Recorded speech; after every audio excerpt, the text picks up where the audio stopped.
I want to know personally which level terrifies you the most and which one fascinates you the most. So this is interesting. This is an interesting one. Hello?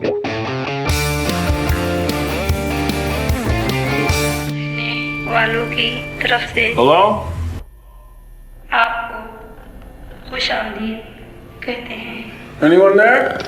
Hi Ken, welcome to Mexico. Hey. First of all, I want to say I have the opportunity to see the movie and it was really disturbing in the best way possible. I love it. And I want to ask you, you're the youngest director of A24 history. I mean, you're 20 years old, it's impressive. How was that moment like when A24 came to you and what did it mean for someone who has built this entire universe alone in their bedroom? Yeah, it was, I guess I can backtrack for a moment.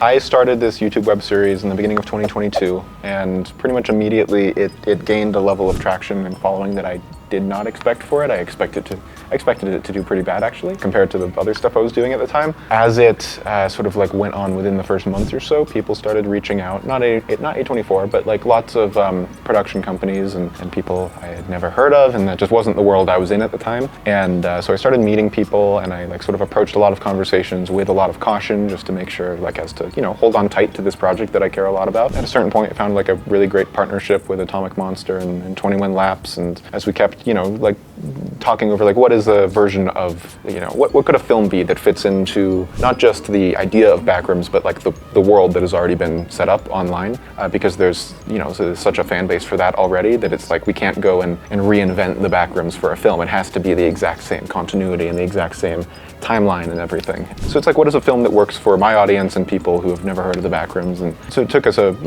couple years to crack that code, I would say. But when we got there, like along the way while we were working on it, we began pitching a version of the film to some studios, and A24 is one of them. And like same day we spoke to them, they got back and wanted to work together on this. And so we went to them and they were into it, and they've been great partners ever since then. Really generous with the amount of creative control. I know I've said that in the past, but I think all in all, now that it's said and done, like really they have like enabled a lot of creative freedom on this project and have just really been helpful at enabling you know, like the use of certain resources when need be, and I think they helped us get to, you know, what I think is a film that I feel pretty proud of. The backroom lore is massive. There are all kind of levels, from the lobby, the habitable zone, the pool rooms, even the Hello Kitty level 1. And each is unsettling in its own way. I want to know personally which level terrifies you the most and which one fascinates you the most. So this is interesting. This is an interesting one. So one of the things that has happened with Backrooms as a cultural idea online has been that because no one owns it, because it was a little caption anonymously posted a few years ago, lots of different people have had lots of different interpretations of it. And as time has sort of gone on, there's been like two, I don't want to say main versions because there've been so many other versions as well,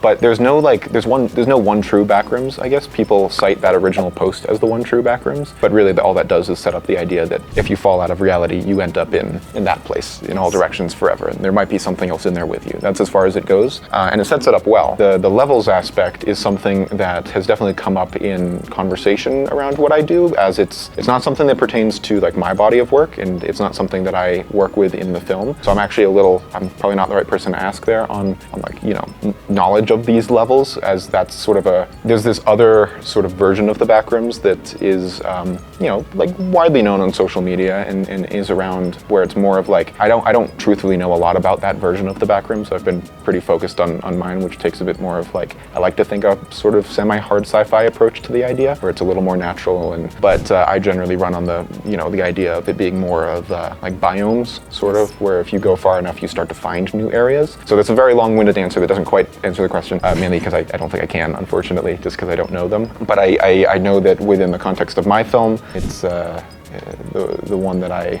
feel the most fascinated with is still, like to this day, just the traditional, but I think it's the one that's caught on the most with people, and I think that's interesting in its own right, like figuring out and really speaking to why, you know, mass urbanization and a monoculture and drop ceilings everywhere and every building ends up kind of looking the same, because we get into standards of architecture, and that's a long answer.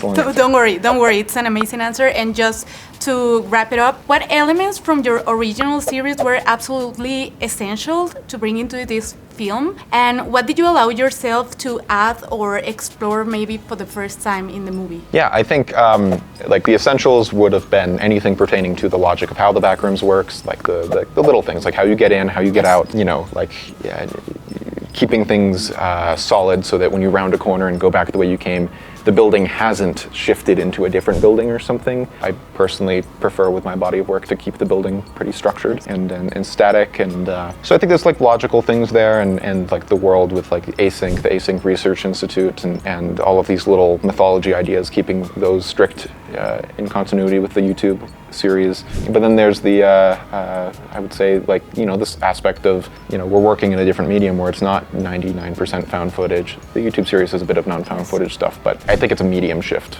mostly, and having a chance to more intimately explore characters in this way, whereas the YouTube is a little bit more of like a concept demo or a world building demonstration or walkthrough, I guess.